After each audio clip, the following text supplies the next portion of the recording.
Mencegah kelangkaan darah di unit transfusi darah Kabupaten Aceh Utara, Palang Merah Indonesia melakukan sistem jemput bola untuk mendapatkan pendonor di bulan Ramadan. Menggunakan mobil unit donor Palang Merah Indonesia, petugas mencari pendonor di balai pengajian atau masjid usai salat tarawih. Seperti terlihat di Desa Menasah Cot Serani, Kecamatan Muara Batu, Kabupaten Aceh Utara, Provinsi Aceh. Banyak warga yang mengantri untuk bisa mendonorkan darahnya usai salat tarawih. Sebelum mengambil darah, para petugas terlebih dahulu memeriksa kondisi warga yang akan berdonor. Muhammad, salah satu pendonor, mengatakan aktivitas donor darah ini dilakukan setiap Ramadan. Selain bermanfaat bagi tubuh, donor darah ini juga merupakan sedekah untuk membantu sesama yang membutuhkan.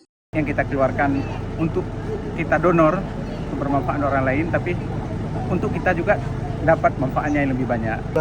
Apalagi di bulan Ramadan ini, bersedekah kan tidak mesti harus uang. Apa yang bisa kita sedekahkan, apalagi darah, untuk menolong sesama kita ya. Sementara itu, Lazwardi, Kasih Pelayanan Unit Donor Darah PMI Aceh Utara, mengatakan program ini dilakukan setiap tahun di bulan Ramadan untuk menjaring para pendonor serta upaya memenuhi stok darah di beberapa rumah sakit yang berada di Aceh Utara dan Kota Lok Sumawe. Puasa pagi kan nggak bisa kita buat kegiatan, masyarakat pun lagi menjalankan ibadah puasa, jadi malam kita lakuin untuk jemput bola.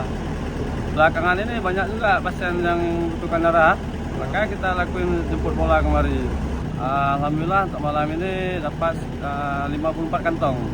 Bagi warga, mendonorkan darah di malam puasa ini sebagai amal untuk saling berbagi kepada yang menjalani perawatan di rumah sakit. Mereka yang sangat membutuhkan sumbangan darah di bulan suci Ramadan ini. Dari Kabupaten Aceh Utara, Tim Liputan melaporkan untuk Puja TV.